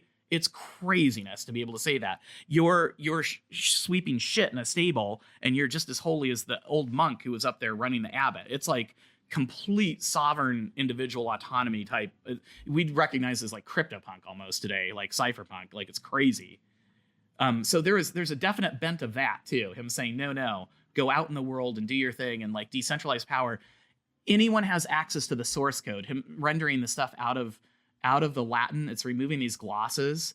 So like over 1,000 years, like repent and believe, what do I need to do? Like that's in the Vulgate, like a Gita Penitatum, like do penance. And Erasmus says, no, it's metanoia in the Greek, right? It's like, so they erase 1,000 years of like theology becomes illegitimate. And then Luther says, everybody has access to the source code, right? It's almost like, that's like radical in its own nature, but the ideology of flattening the hierarchy and then basically saying anyone else who doesn't do this is like demonic and has seized the seat of political power. It's like, man, that makes Marx look like a kitty cat. Right. Okay. So basically double entry bookkeeping and the printing press both unlock financial power, access to credit, just general kind of financial fluidity and power for all people who want to take it, really.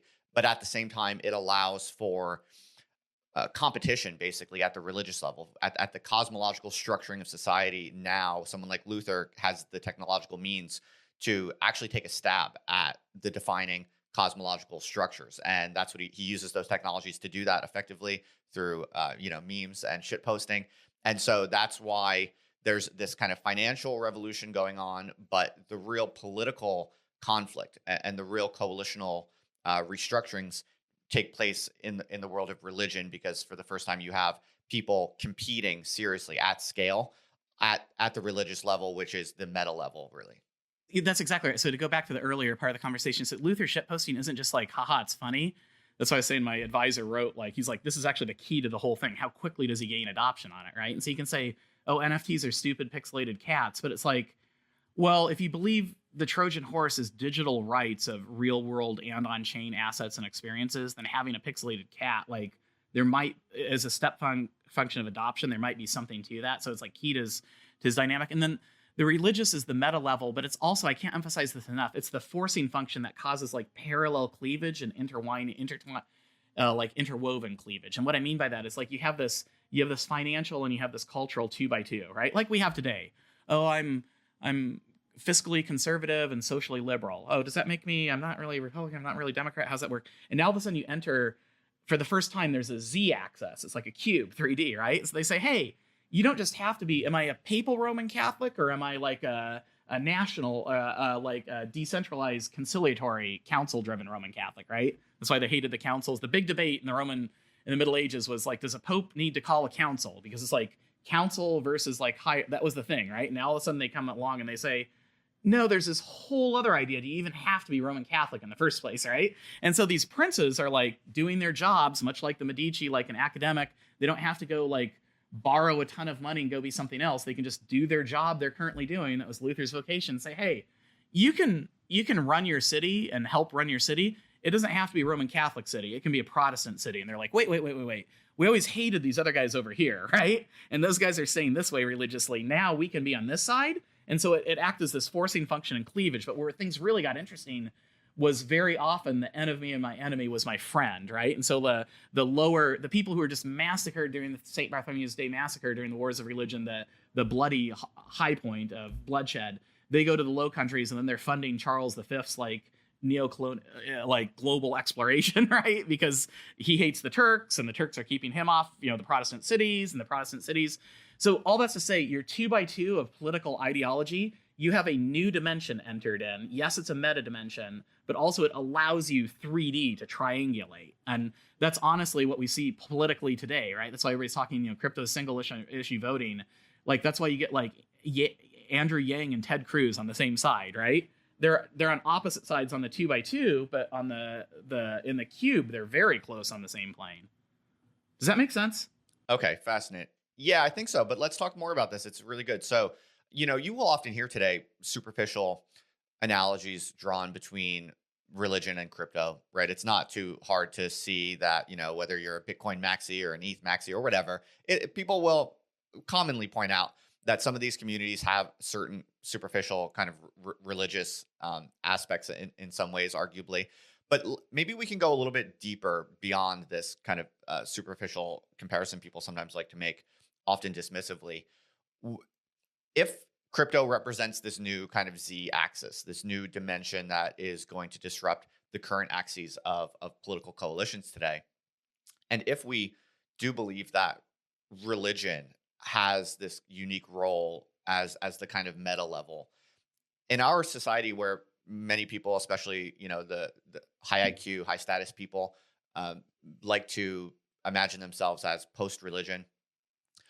What really is the religious dimension of the new crypto-based technological society in your perspective? Man, that's like, I wasn't even planning on getting into this. So that's such a good question. So there's, full disclosure, I'm still like formulating this thought, but there's like a few things we can, Sure. And part of this is I can't emphasize enough, like we're really early, right? Like we're super early. Like we think the internet's been around for a long time. Like historians are going to look back and say, no, that 30 or 40 years before Web3, that's like it's just like the early printing press branches that didn't work out. We're not even going to know about those anymore. And so there's a few things going on. It's almost like crypto. The other narrative you hear in crypto is, oh, I had to learn economics and finance for the first time, and I learned it through crypto, right? I learned what I learned what a trade is. I learned what a spot trade is. I learned what a future is, what a derivative is. I learned what a counterparty is or market. So people are learning it. And that's kind of what's happening. These new technologies, just like in the Renaissance and Reformation, they start out in finance because that's the economic engine that allows this other activity to happen, right? And then they move into communication and work and coordination. Like, do I work for a company? Do I work for a corporation? Do I work for a medieval lord? Do I work for like a miniature corporation as part of proto-capitalism? Do I work for a company today, or do I work for a DAO, right? Like that's the next phase. And then what you're actually describing is like where we move into this like role of identity, where things get like super crazy and like it's almost an on-ramp. So one, you definitely have this tribalism, like wars of religion, like, hey, I'm a Catholic, I'm a Protestant. You're not the right kind of Protestant. I'm this other kind of Protestant. Part of it is because you're defining yourself against the... Now that there's something new, it's open landscape. You don't know the mental topography, right? So you have to chart it out, and you chart it out through difference. Like this is your research, right? Like you chart it out through difference. The idea of difference, super important for creating that like cosmological and like political philosophical landscape. So that's part of like the tribalism. So you'll definitely have people like using zealous religious language. That's fine. Then part of it is on-ramping, not just into finance and technical trades, but on-ramping into what currency is and what like political nation state is, where it's like shared consensus. This is like, to me and you, not a big deal. Everybody knows this, right? But to like average Joe or Jane on the street to say, hey, that dollar, that's a piece of paper and it has this image on it, and we only say it has value. Now that's off gold standard because we say it has value and we have faith in the political institution, right? Like the phenomenology of it maps pretty closely to religious phenomenology. We just never think of it. Just like a medieval farmer wouldn't have thought of like, hey, can I actually read scripture myself? And should there be a priesthood of all believers? Like that doesn't enter his head, right? The same way it doesn't enter. So we're using crypto as this onboarding to say, wow, a lot of the knowledge is like a 101 in philosophy and epistemology, right? Like a lot of the knowledge we think we have isn't directly experiential or observable. And like, so now all of a sudden our world is getting like not so mechanistic just out of the gate, right? Like crypto is almost this forcing function for onboarding. How do I know what I know? What role does authority have in it? Like, what's the role of consensus and identity construction? So part of that is like now all of a sudden the religious language, like post-religious people like, hey, it's not just because I'm reading like Baudrillard all of a sudden, like this actually has like economic value in my wallet, right? Like I have a reason for learning this esoteric philosophy, which is like craziness. So that's like one piece of it. So on-ramp, and then This splitting function is also really interesting in terms of identity, where like before, you're a printer, you're a farmer, you're a politician, you're a clergyman, and now you're a Protestant printer, and you put your seal and your image on it, right? And versus your Catholic printer, right? Like the Catholics say, oh, I'm going to KYC you. You have to register. We control the means of communication. They do it anyway. Now they're in this trap. Do I legitimize it by participating, or do I ignore it and let it gain ground? I participate. So now it's us versus them in different flavors, Protestant versus, Roman Catholic in terms of all these spheres. The locus of identity goes out of my vocation and out of my clientage into my work, right? Which is like really interesting. And like in the West, like that's not unlike the crack in the armor in terms of nation state identity to say, hey, am I part of a nation? Am I American? Am I Bulgarian? Oh no, I'm a trader. I'm a fintech guy or whatever, right? Like we have this crack in the armor. Now all of a sudden with crypto, it splits in the same function, right? Like I'm not a finance guy. I'm a DeFi guy, right? I'm not an artist. I'm a generative artist, right? So you have this splitting in terms of identity. So like who you think you are gets blown up. The idea of like accepting things because they are on like religious faith without questioning it gets blown up. And not just like in the salons of France, but like with real 6, 7, 8 figure impact if you figure it out. So like I think that's part of what's going on. And where it's getting really crazy is like the NFT piece in philosophy. Just like the internet was kind of building towards Web3, like we'll say the internet was Web3. For those in the audience who are just tuning in, the Arab Spring, everybody tweets and like you have this revolution. That's not going to happen again. There's a cord and they know how to cut it now. They've been given lessons to Russians and Chinese. They know how to cut that. That's not going to happen again. That's because it's centralized. It's not just on Twitter. Your processing goes through AWS, through Amazon Web Services. It's broadcast through Verizon or something like that. Every layer in the transmission stack of communication is centralized. And so Web3 is decentralizing every layer in that. It's the platform, like I was talking about in the music. It's the processing. Instead of going through 1 of 5 data centers, in the US, it's everybody's computer doing it and the broadcasting using the little box, right? So now that I have this internet and I can share this stuff, like it gets, it basically allows me, it gives me a different access in terms of the sovereign identity. So that's why it also becomes religious. Like our religion was the individual, right? And so like now I'm looking back. That's why the book, The Sovereign Individual, is such like a sensation with like hardcore crypto guys. And then you look at Luther and you say, hey, what he was saying is nothing compared to Luther. There's this religious construct around the individual and the agency. Like sovereign individual is like a recapitulation of like Luther's priesthood of all believers in some ways, if you want to think about it phenomenologically. And then these NFTs to say, we've been trained in the internet to see its fulfillment in Web3. Now it's going to be peer-to-peer. So too have we been trained not just in our assumptions of what's real versus what do we know, but how we communicate and where our identity resides in terms of medium is the message, the sign is more important than the thing signified, it's hyper-real, and we're participating in these synthetic realities, either coordinated through consensus or individual. We've been doing that for like 20, 30 years now. And so when crypto comes along and gives it an economic model and gives it the real technology where you can own it, not just your picture, not use a picture, but own your picture and work in the synthetic world and enjoy fruits IRL and work IRL, crypto basically comes through with like a sledgehammer and says, this idea is antiquated to say like religious versus post-religious. Everybody along the long tail is going to be having this discussion now. And the question is it going to be dystopian where everybody's on a sugar drip, or is there going to be like these bi-directional gateways? And part of the religious question is going to be around autonomy and agency. And part of it's going to be around how do you know what you know and what do you have control over? And then identity would be the fourth thing. So that's how I see the scaffolding.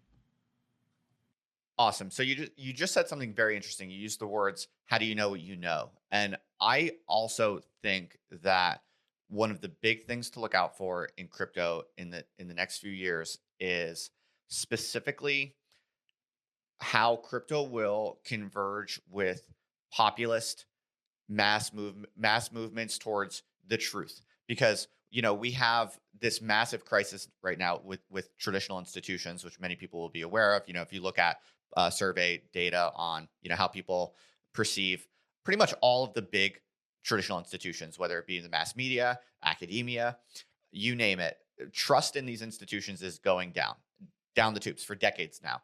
And people just generally do not trust experts, elites, or traditional institutions.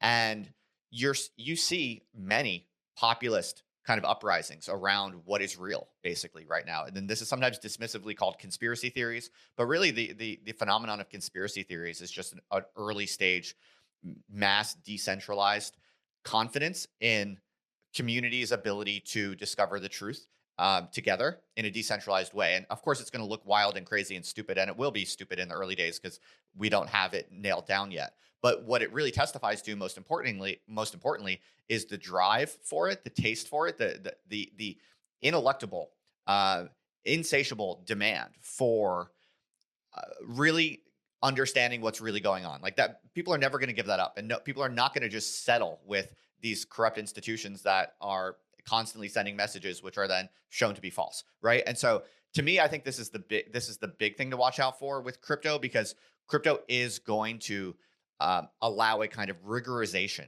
of this decentralized truth-seeking process. And once that gets combined with the kind of aesthetic mobilization, the kind of identity-based or aesthetic mobilization of energy, as you see in something like QAnon, right? If you look at the kind of psychological prescience of whoever Mr. Q was, the way that kind of people will learn how to push buttons of whole communities, of decentralized bootstrap communities, and actually gamify this kind of decentralized search for the truth. It's both identity, it's energy, it's aesthetics, it's everything. We have not yet seen a kind of populist truth-seeking movement that really fundamentally leverages the technology of crypto. And when we do, I think that could be a real inflection point where people really start to see, oh, this is what the essentially religious dimension looks like. It's going to be entire communities wrapped up in a kind of millenarian fervor that is about the truth and reality, and it's really going to take on these potentially limitless degrees of depth and significance and meaning for people's lives. What do you think about that? That is so good. I mean, to be full disclosure, I mean, that's like what I'm primarily interested in right now. So the problem with crypto is like when you say you're early, it's really tough, like as a historian, things happen slow and then fast, right? To get a sense of where you are in this flow, right? Are we unwinding medieval hierarchy? Is the next thing gonna come up and swing back? So many good points. Like, so one, there's like at a base layer, the core thing of crypto is like disintermediation, right? I don't want the bank deciding what I want to do. I don't want Spotify crafting an algorithm and determining what I want to play. I want direct access between me and other community members. And so like, that's like, there's like religious aspects to that for sure. And it's like, so fine. Absolutely. The two pieces, like your what you know and your values, right? Like, so if you say crypto is the technological means, just like last time, to disintermediate that hierarchy, where's the locus of our hierarchy? Like, well, it's how we know what we know and what we value, right? Being able to define us versus that. I think the religious wars, the next religious wars, are not around legislation or regulation or even politics. They're around like this identity broadly conceived, meaning how do I know what I know and how do I value that, basically. And the technology literally not only removes that mediatory layer, but it unwinds the hegemony, because it gives me the decentralized way to communicate. Right now, if you and I want to share a radical view, one, it aligns the economics. Like, I love what you're doing, right? This idea of like radical ideas for an academic, not to have to be beholden to a university that's, measuring performance in like a weird, perverse way. Like, you can now do what you want to do, right? So that's like the unlock of that at scale. You're an early front runner, right? You might be Luther, you might be Wycliffe or Huss, but you're somewhere in the very early, right? Like, that's going to be this thing that takes off over time. I was given a lecture at an elite Ivy League university. Is the professor, double PhD, material science. She's like, hey, I heard about this intellectual property research piece that was wrapped as an NFT that a DAO bought. And because right now we have a private equity guy running our university, and we have this big pharma lab that's like running our lab. Like, I'm not going to name who this is. You can probably figure it out. And so like the idea of being able to do independent research with what you're doing, or hardcore, even material science, everybody's hungering for that, right? And then the audience to say, I want to hear what you have to say rather than have it filtered through it. So what's the tools of hegemony that prevent me from being able to do that? Well, one is the platform, the communication, right? I have manuscripts right now. Twitter can say, I don't like you. Or if Twitter doesn't say that, AWS will say, I'll keep you on the Twitter account, but I'll just deplatform you, right? Or maybe Verizon, which they're starting to do, says, you might have your processing and your platform, but I'm not going to broadcast you. And so the idea to have decentralized tech stack, which allows me to share these ideas without being conspiratorial. It's conspiracy because it's marginalized, right? If I have the tech, very much like Luther, to outrun the tools of control, then all of a sudden that fundamentally changes.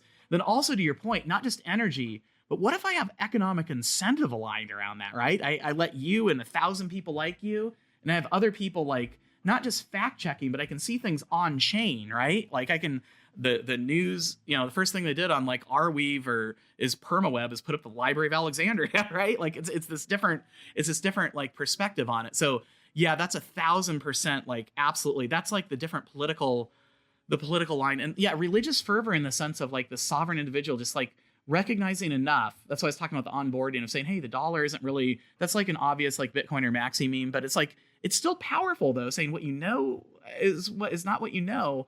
And so having the platform to be able to share these ideas and then redefining, in the Middle Ages, there's one truth. And then early on, there are dissenters and heretics against that truth. Then it was cleavage. And then there were multiple truths competing because there's economic and communication infrastructure. What you're describing is literally that. That's so well said. That's so good. Oh, man. Well, thank you. Yeah, I'm glad you think I'm onto something. So what is your intuition around whether we're going to see more and more fragmentation or if we're going to see reaggregation anytime soon? Like, would you have any kind of frameworks or heuristics for thinking about that? Because I mean, one narrative would be that ever since the Protestant Reformation, it's pretty much been perpetual, long-term fragmentation, pretty much downward from the Protestant Revolution. And one line of argument would say that crypto is just going to accelerate this. You're going to have wild proliferation of many communities with their own values, their own perspectives. And you could imagine a world in which there's thousands of independent communities. They have their own religion, they have their own worldview, they have their own economies, and they're all happily, peacefully plugging away in relative isolation and fragmentation. It's one conceivable future that seems plausible based on the drift of technology in the modern period. But another possibility is that there will be bundling and aggregation. One line of argument along this lines would be maybe what Bitcoin maxis might propose, which is that in the long run, Bitcoin absorbs all of the monetary premia, and it is kind of the underlying sole kind of source of truth when it comes to perhaps the entire global economy. You could tell other stories about reaggregation and recentralization, or just kind of bundling, a kind of shelling points emerge that absorb much of everything else. What are your intuitions or heuristics for thinking about this question? You do your homework. Seriously, this is like the question, right? I mean, this is so like historically, I look at it and say, okay, we're in this period of hierarchy for sure, and now it's unwinding. That's what tends to happen if you buy into this heuristic construct.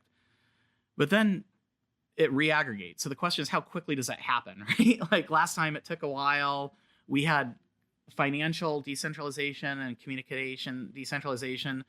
The linchpin we didn't have was these NFTs, these on-chain rights. Like that was never synthetic or distributed. It was always, if you have property, you may share an idea, but the ownership to your property is still on a piece of parchment that's an editorial hand that's like in some like noble's archive there that has to be interpreted through a court system. And so that was like one of the key pieces that was like very easy to that was one of the first tools of control outside of language was, that property, right? And so like the idea of NFTs, they look stupid now. I get it. It's pixelated cats. But if you close your eyes and imagine that as being a contract that allows you ownership and participation in something physical or something digital, and to be able to execute that on a smart contract without tools of jurisdiction, that's a new superpower. That's something else in the game we haven't seen. If you believe they're not arithmetic but hyperbolic, like that's interesting. So the question is, where are we in this ticking and talking back? Like, yeah, it's like a really good question. I think about it in like a couple of different ways. Like one, this federated vision,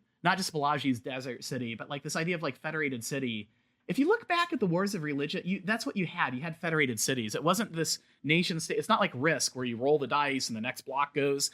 These borders were porous and there were little bubbles. It was like a tide. Stuff would unwind. You could leave if you wanted to. There were like windows to go in and out. There's like islands of this confessional identity or this political identity. Sometimes the political identities were split. It was like messy. It happened back and forth. And even in the US, like even like not too long ago, there were different ideas around, federated politics, or at least practically, right? Like we're in rural Kentucky or Indiana, there were like granges, right? And so farmers get together and they discuss it. It was almost like public square, but also economics and how you do the pieces. So like there always has been this federated. It seems odd to us now because one could argue we're hyper aggregated right now. So that's like part of it. So there's always been this federated piece. Like I would say there's one way I try to think about it is, it was definitely religiously, you have religious fragmentation, you have this federation. In terms of like the political order, like one of the questions you have to, the answer kind of depends on where you think we're at right now, I guess. Like I would say our religious aggregation and bifurcation just was replaced like post Bretton Woods with like world order, like aggregation, right? Like, so meaning we don't think of it as religious, but if you say, oh, first order is us, second order is them, and third order who's in between, like that gets pretty aggregated, even though you think it's like federated, like not just like neo-colonial, but like that's your 2x2 for like interpreting the world. And so now all of a sudden crypto comes and says, I'm going to introduce this third axis, this Z coordinate. And so I don't think it's going to be technological versus non-technological. I think it's going to be like a new world order. I'm sure I'm going to get in trouble for saying this, but I think it's going to be like a new world order, to quote whatever president, where it's like both, you're going to have blockchain versus blockchain, but one's going to be crypto, and crypto is going to be self-sovereign in a way. And like you'll still have SEC regs on stablecoins and blah, blah, blah, but it's going to be China basically turning over their fintech to like their version of FANG and allowing a beautiful UI UX in terms of like global adoption, where people in villages offline, they've already done this really well, right? Like they're implementing blockchain beautifully on digital currency versus like so that'll be the new pole. That'll be second world order if we want to use our perspective. Everybody who does that, China and other people will hop on and say, we want to do digital currency as a means of control. We can drop it in your wallet. We can tie it to social surveillance currency. We can say, spend it here, don't spend it here, spend it on food, don't spend it on entertainment. Like that's like one way to do it.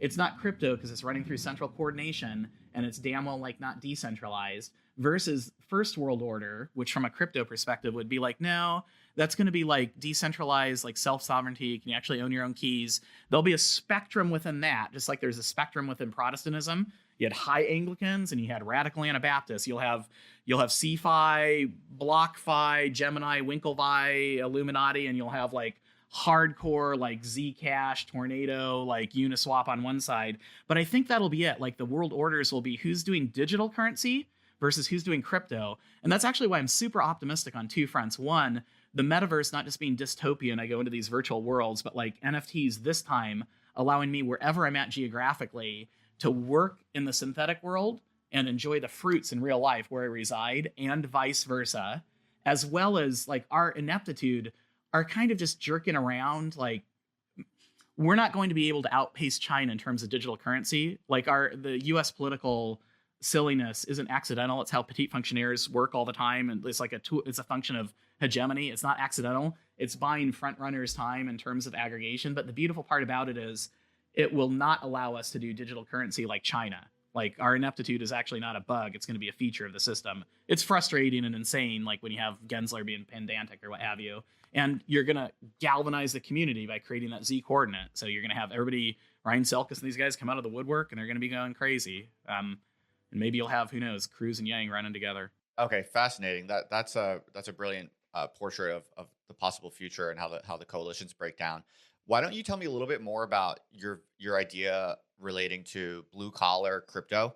I think this is very fascinating as a kind of economic battery for IRL phenomena, in real life communities. You have an interesting kind of experiment under your belt when it comes to what you've done in your locale. Tell us a little bit about your larger theory around how we might expect crypto to change the lives of normal people actually living and working in their own physical communities.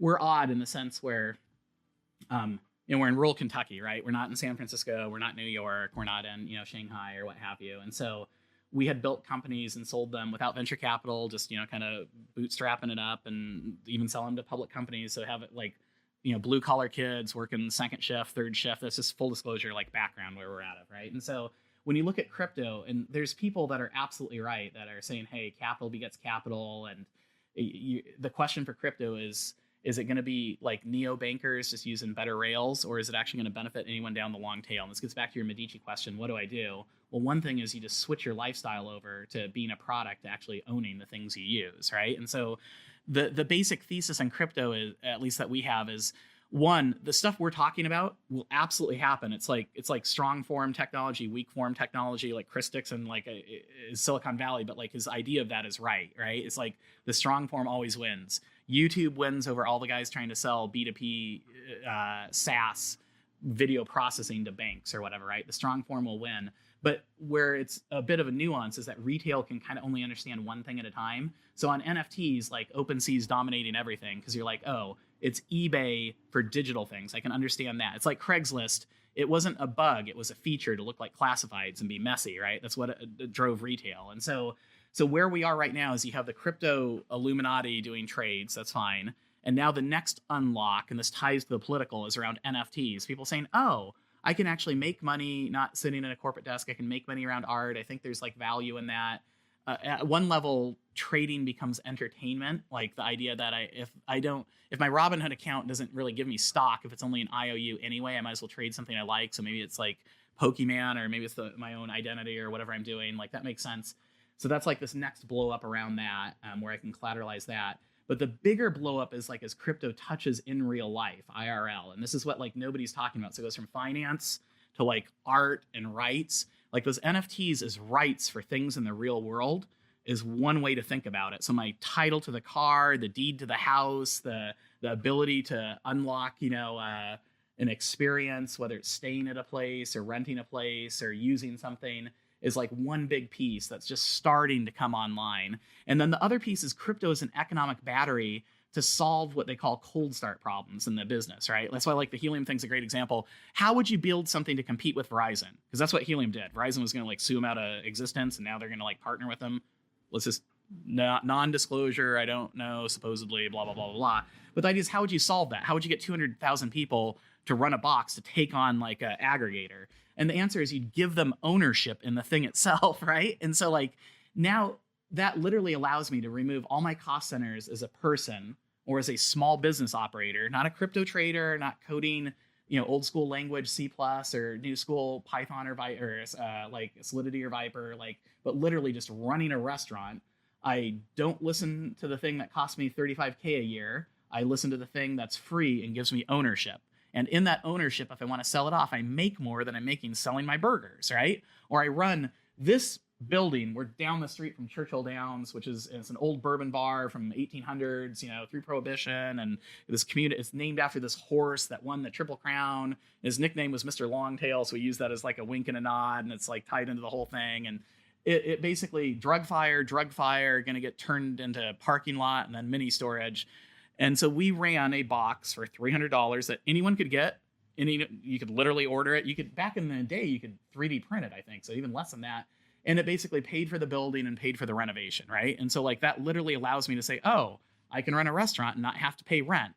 Then I can literally go through every one of my cost centers and do that like A to Z. And so the idea of like crypto, like empowering the long tail, is it doesn't force me to learn a new skill in the sense of to become a coder if I'm like working on a line, or if I'm driving an Uber to figure out how to like become a doctor basically, or like a venture capitalist. I can literally do the thing I'm doing, but replace my cost centers with the crypto versions where I now own part of it, and then unlock the value I sink into a physical building and open it up for everybody. And so that will be the massive onboarding when people aren't after the tech and they're not after the benefit of getting rich, but they're saying, hey, the essential workers that are like really valuable but are the least paid, I don't have to like go to the government. I can actually like make more money like being sovereign and unlocking my own value.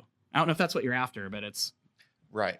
Yeah, absolutely. That's great. And I want to double click on a couple things there. One immediate question comes to my mind is, are the economics of Helium such that can you still do this with Helium, or have the economics changed that it's not as profitable now, or what? This gets into like, not, what do they say? Not financial advice. Well, so the point is, even if you're not using Helium, we did Helium because it was like the first thing. This is a couple years ago in 2017. It was the first thing in the real world that we could tap on. And so the idea of like tying the metaverse and chaining it in real life and letting you go back and forth, the synthetic crypto world to the physical building, It's like super fascinating philosophically.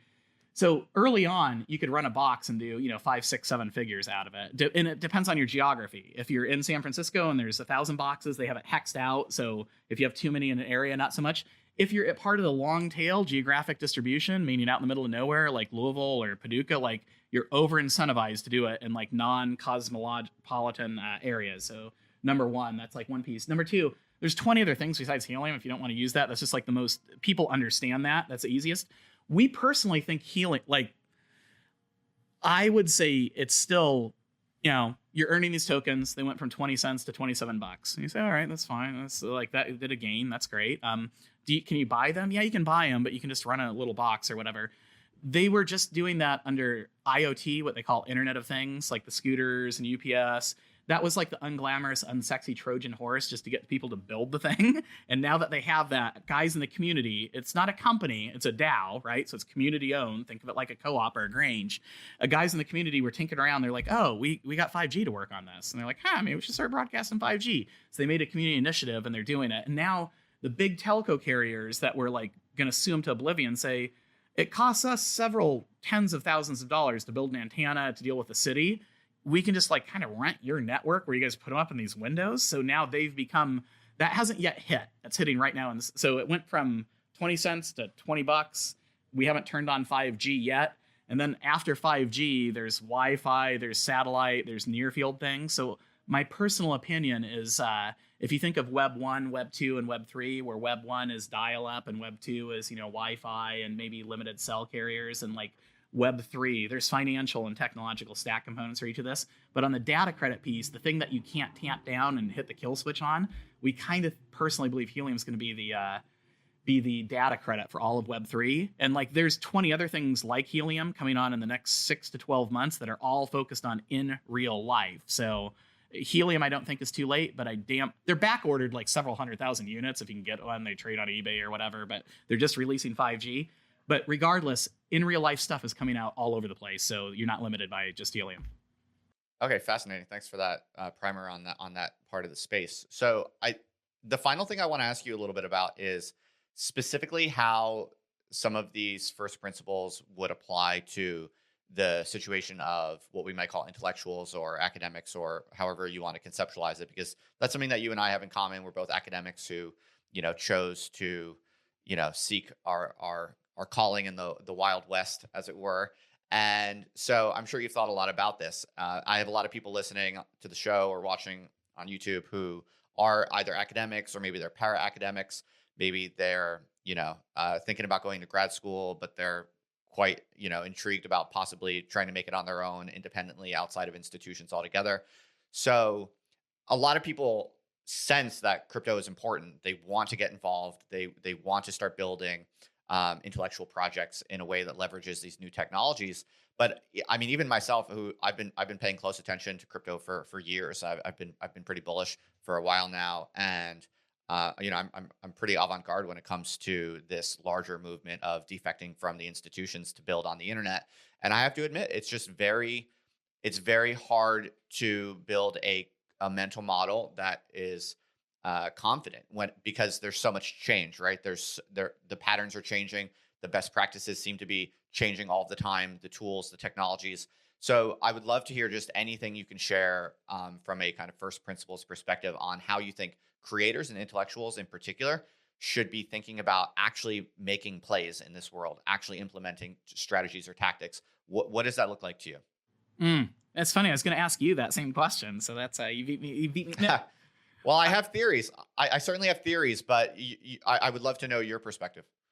Okay, there's a couple things going on. One is like plotting stuff out on an adoption curve. Like when I say we're early, it's just like I remember when I started out before I was doing a PhD in a Fulbright and the Sorbonne's Institute for Advanced Study. I started out at JC, right? Just junior college, like night shift, doing the thing.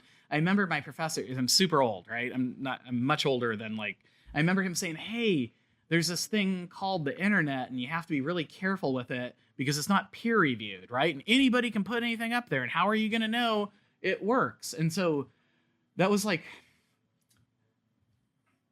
academic reaction to the internet at the time, right? Like just early on before you're doing WorldCat or whatever. And so that's just like, that's a bit of context to kind of think through that. And then as you go through the academic exercise, we're very early is the point of that story. I can even remember the internet coming on. And so like, how early are we as things develop, when you're saying there's going to be, truth and economic models around it and visibility into on-chain, like all that stuff is true. Like the bigger the change, kind of the further out it is, slow then fast. So to plot where we are on it at the time, like when my professor said that, it was just MySpace, so people are doing twinkling cats at the time, right? Like we're kind of in the twinkling cats phase, like right now, to be honest. So so one other thing I guess I should say is like I left academics and then did startups, right? Like Web 2.0, where you're getting like working with like some of the old Google guy, like some of the high, and like you're just in a startup, you're learning to fail, right? Academics train you to be precise and never to be wrong and like have a perfect dissertation. And startups are like, what's the saying? It's like Mike Tyson, you're getting in a street fight, like you never know what he's going to do. He gives you a bite of an ice cream cone, then he punches you in the face, and then gives you a bite of an ice cream cone. You're used to being wrong as you can all the time. So part of it's like directionality. Like academics want to preserve image, to preserve tenure possibility. And like when you're dealing with new technology and Wild West, wars of religion, like transformation, the people who are beholden to those institutions have the most to lose, but also to the most to gain if they get early adoption and make the jump. But it's like psychologically, it means you're going to be wrong a lot of the time. So it freaks them out. So I'd say that's like one assumption just to think through for anyone listening. When I've had conversations with academics, it's always what you hear in the back of their heads.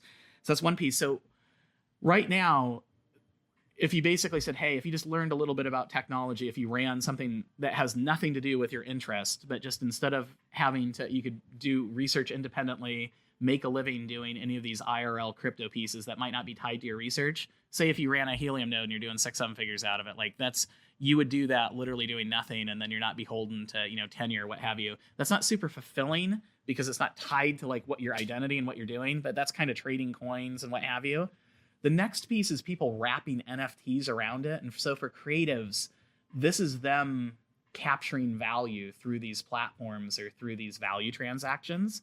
And it's easy to understand for art and music. So if you're an artist or a music or a craftsman, they get a bad rap because people are doing pixelated cats. If you look at the most successful ones, they're people that are not only tying them to causes, but are tying them to pre-existent proof of work. So there's NFTs like Pope or proof of attendance or proof of experience. And this would be like a way to think of like Beeple capturing on 30 years of work, right? It's not a flash in the pan. For the first time, I have an economic tool to capture the value that I had created. So that's like one way to think about NFTs. So you could just do crypto to pay your bills and do what you want to do.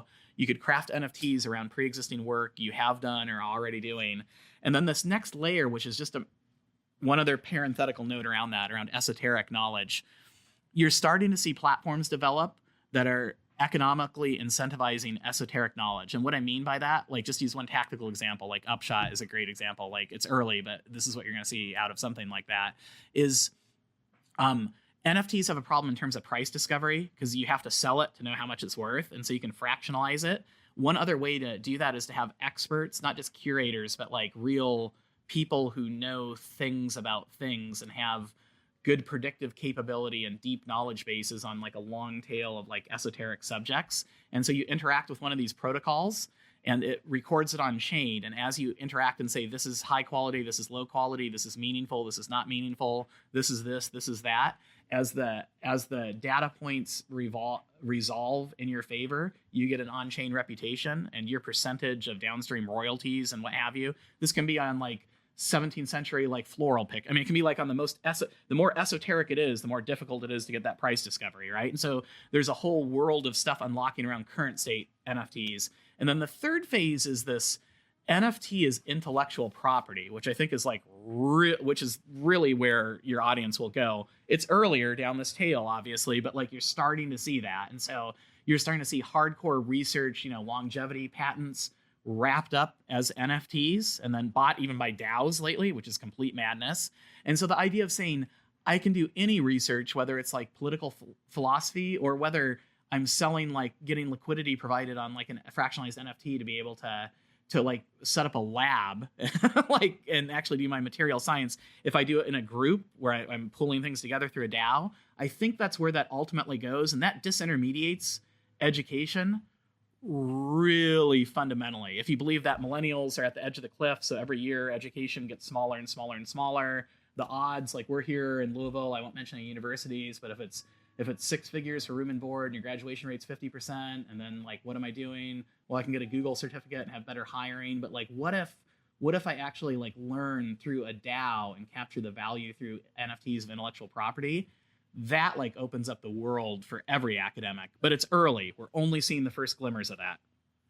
Right. So if you did want to be really early on something like this, what's your best guess on what would be the most sensible way to actually take action on these things right now? So let's say, especially if you kind of lean towards the more academic approaches, your real coin of the realm is writing usually, and the big NFT wave at the moment is very biased towards visual arts.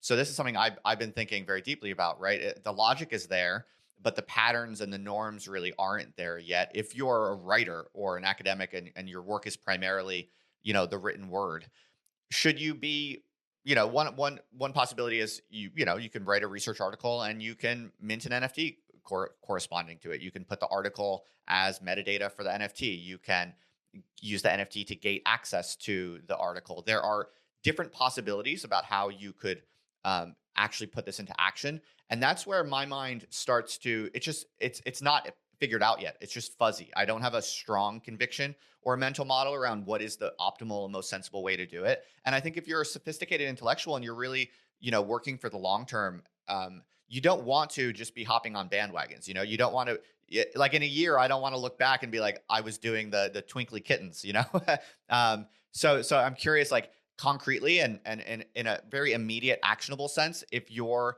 really an intellectual and you're trying to get out ahead of the curve right now and be that early adopter we were talking about earlier, do you have any intuitions on what are the longest term here to stay practices that should be pursued right now? Good news and bad. Like the bad news is we're probably 6 months to 18 months away from seeing what's happening in visual arts happen to music and then to text. That's going to be the translation. Like literally, I was on the phone with somebody doing a version of this for text last night, basically, where they're doing downstream rights by citation. And so the more it's cited, just like music for like Blau and Royal, the more it's played, you can own like that piece of it. So that's like, so there's a whole wave of infrastructure. This is true for all of crypto too, right? The UI, the UX is horrible. Only right now in the next 6 to 18 months are we getting anything that's going to allow anyone to even figure out. So that's like kind of where we are in the overall ecosystem. People do it for the art. You're seeing that moving to music with Audius, then you're seeing downstream rights with like Royal, and then you're starting to see text. And like the first, so you could tactically go to Mirror, start with Mirror. Mirror would be like the first example of that, right? That has some gating around voting. There's things besides Mirror coming out over the next 3 to 9 months, but like that would be like one clear example. You can mint an NFT on your own, but you really want to have a platform or distribution infrastructure where you're not just minting it for a community, but like where you have downstream rights, right? Every time it's cited, you get like flow through just like you would on a play. So that stuff is coming out over the next year. People are building it right now as we speak. So that's like, so you may just have to like wait a little bit if you want to do that. Or in the interim, you can do something, but like that's 1,000% right. The distribution platforms right now, the state of crypto is everybody wants to do like, graphic or written art. So they're doing like IP, like character development, right? And so it's not necessarily historical or intellectual. It might just even be creative character, and they're doing writing around it. And we're like, how are you going to distribute it? It's always going through centralized aggregators, basically, going back to Disney, Marvel, Netflix, whoever.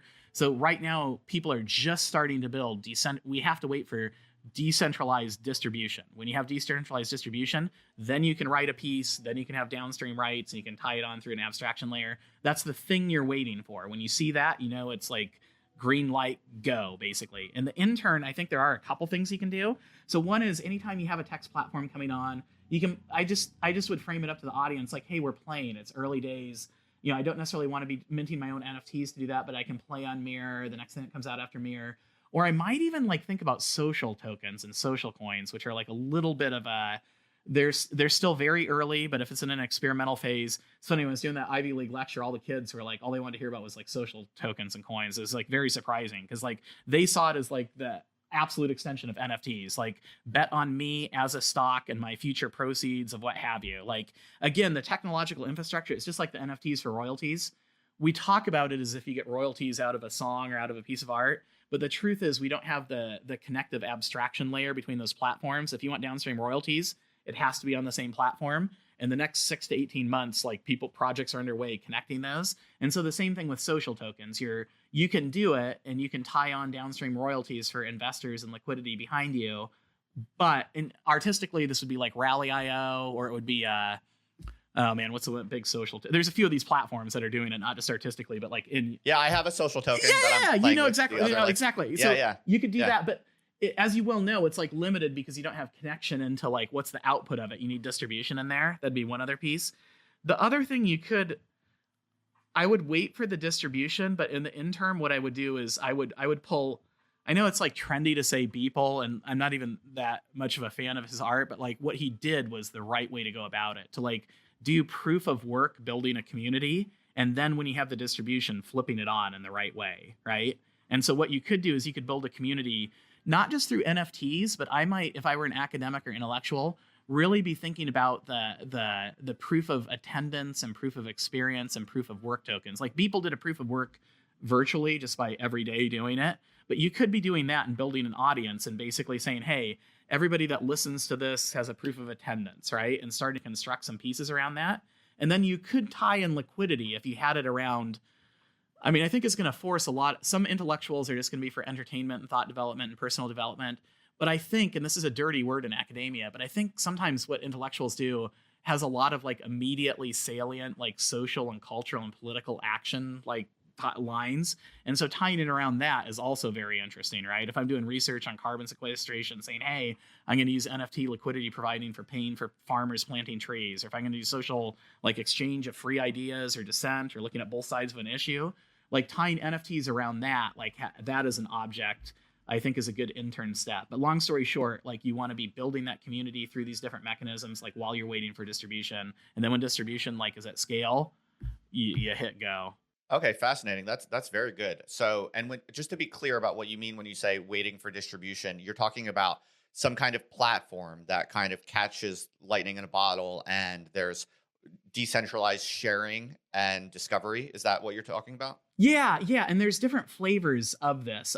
So in doing that for text or for writing, you can, if you want to DIY it on your own, you basically have to take it around an idea that's tied to action, and then you can have liquidity around people that want to support that, right? So Justin comes out and says, hey, I don't just have a Justin coin, but my thing is about like looking at both sides of an issue and dissent and like being able to like see through media hegemony and like learn how to critically think, because I think that's important in the coming wars of identity or something. This is something I'm playing with, right? And like, I'd be like, oh yeah, instead of donating to the AARP or United Way, I'm definitely going to put liquidity behind that thing because I want to see like, that's like one way. It has to not just be you. When I say social token, people always think of like me as a thing. It's almost like you're using it around an idea or an object. So that's one piece of it.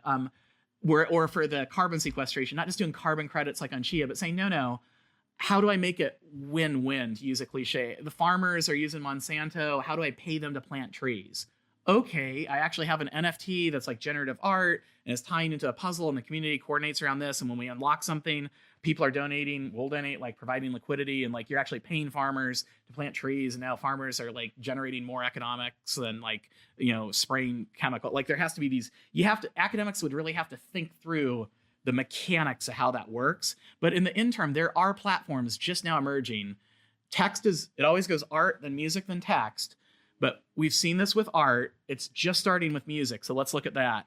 So with music, you're starting to see Audius, right? So Audius is like, I can build my audience. I'm white labeling it. They give you the data. I see who's doing what. And you can craft your own economics around like they're listening to music, not listening to text or reading text. And then I can price that differently. Or they're starting to implement downstream rights. Or like Blau just did this through Royal, right?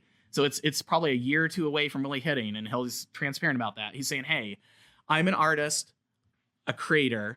I don't have a record deal. I don't want to have a record deal. I want to have the community subsidize me and then own part of the creation. And then that acts as a currency within that economic platform and off platform too, if I have the infrastructure wherever it goes to. And so in order to do that, I want you to not own a social token in me, but a piece of the royalties of the stuff I actually create, right? So like you have bits of that in Rally. Royal is coming on for visual arts. Royal is coming on for music. The thing I'm saying is like there will be a text version of that or a decentralized infrastructure version of that will allow you to do text after it goes from visual to music. That would be my prediction. And that's what you might want to wait for. Or you just craft it on your own, which I think the tools coming out to craft, by the way, just full disclosure, I don't want to get into like the crypto blockchain wars or whatever. We're multi-chain. So just for example, there's something called Solana. And on Solana, there's an NFT minting thing called Metaplex. And what's being released on Metaplex is something called Olaplex, which is like Shopify for NFTs, right? And you mint it for like nothing, and like anybody can do it. If you can run WordPress, you can do it. And so like, and it will allow me generative, and it will allow me tying into community construct. So like, there's a whole new suite of tools. Like, kudos for you for getting in early, because you understand this 1,000% better than anyone coming in even like 2 days later, right? But like the stuff that's coming out for you to do if you want to DIY and craft it, I'd say you have to think about how it interacts with the people to benefit them. Who wants to put liquidity behind it? By the way, anything in like reading through media and looking at another side of an issue and having this political access for not just being tamped down, that's like catnip. And so thinking about like the practical applications of some of the intellectual work, which you can think about it from religious or philosophical or like how I interact with other human beings, it kind of forces everybody to be practical. But if you don't want to do that, if you just want to do pure play, these platforms coming out that allow you like downstream royalties as well as social tokens, and like there's a next generation of platform that allows you to do that a lot easier than kind of what you've been doing, where you're kind of chicken wiring it. You know what I'm talking about because you've done this. It's not easy, right? Yeah, absolutely. That was fantastic, but I want to also resurface something you said earlier, which I think reapplies at this part of the discussion, which is kind of just giving things away to people. I really like what you said before, and a few other people on the show in recent weeks and people I've been talking to have kind of also been converging on this idea that, it's like so what I'm thinking, for example, is, I have this social token. I'm going slow with it. I'm just experimenting. It's just kind of there for me to play around with. And I'm still kind of developing my mental model of what this is really going to unlock for us. And until I have that strong theory, I'm not going to be like hyping things very hard, because I genuinely am not high conviction yet on what this is really all about in the long run. But one thing that's coming into focus, you said it before, is like, I might just start, for instance, at the bottom of each of my weekly newsletters. It could just be like, I'll give you money. Basically, I'll pay you to read this. Like, that's the real radical inversion here, is from users being the product that I'm trying to collect, exploit, monetize, to my users or readers actually being recipients of the rewards, beneficiaries of the value that I'm creating. And so I'm starting to see that more, that while we're waiting for the patterns and the platforms to shake out, in the meantime, what you can, I think, really trust as a heuristic is to just use these technologies out of generosity to distribute, to give for free. And in a way that's maybe the safest and both the most generous, but also the most practical in the long run way to be an early adopter while the patterns and platforms are still shaking out. If you believe crypto is really about social coordination, and it's this economic model, but you have to figure out how to fit it and make it work. And doing anything new in technology, much less social coordination, takes some kind of jiggering around. If that's your construct, then like it absolutely behooves. What you're saying is 1,000%. And back to what you had said earlier, around different ways of discovering truth. So instead of just view count, right, amassing view count, actually using some of these new technologies like to discover truth, right? And so you're seeing pieces of this mechanisms people may hear but not know what they are, right? Like quadratic voting, right? Or prediction markets. Like, oh, that means if I'm a whale, I can't dominate a vote, but I only have so many, maybe I have 10 votes and I can use them all on one I something really, really care about, or maybe I distribute them. It allows, like, they're like in governance tokens or something else. It's like mini petri dishes for democracy and how I'm going to incentivize different pieces for control, running it out in simulation in real time. And so I have these different mechanisms. You could play with a social token on like quadratic voting or on like governance, or it isn't just like aggregating view count. And so like it's and also kudos to you. Like, academics were hardwired in to like never make mistakes. Like, just embrace other sides of entrepreneur and be like, no, I'm going to play with a bunch of stuff and it's going to fail, right? Like, and I'm going to wear that as a badge of honor. Like, not just you, but everybody, because academics, they don't want to do that, right? Or intellectuals, they don't want to be wrong. Say, no. I actually, like, not to get all like Steve Jobsy or whatever. It's like, no, you really do want to like learn from your failures and play with it. And like, that's totally true. And the idea of giving away, these mechanisms allow you to give away, right? So just like attention by view count is the old economic model in Web 2.0. You could say, oh, it's coins dominated by whales. No, it's not.